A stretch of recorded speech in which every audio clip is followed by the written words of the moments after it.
ভারতে কুখ্যাত জরুরি অবস্থার 50 বছর উপলক্ষে আজ সিটিজেন এম্পাওয়ারমেন্ট ফোরামের উদ্যোগে উত্তর কলকাতায় স্বামীজির বাড়িতে এক আলোচনা সভার আয়োজন করা হয়। গণতন্ত্রের সংকট ও নাগরিক সচেতনতা শীর্ষক এই আলোচনায় বিভিন্ন ব্যক্তি বক্তব্য রাখেন। ফোরামের সভাপতি দেবাশিস লাহিড়ী জানান, মানুষের মধ্যে সচেতনতা গড়ে তুলতে অতীতের এই ঘটনা তুলে ধরা প্রয়োজন।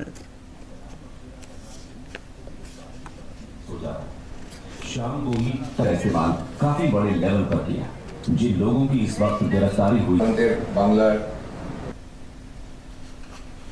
এই জরুরি অবস্থার 50 বছর আমরা এই জন্যই উদযাপন করছি যে জরুরি অবস্থার মতো যে রাজনৈতিক উদ্দেশ্য প্রণীত হয়ে ক্ষমতায় থাকার জন্য একটা পরিবার বা তারা যে কিভাবে সংবিধানকে কলুষিত করতে পারে তার সেই কথাটা লোককে মনে করে দেওয়ার জন্য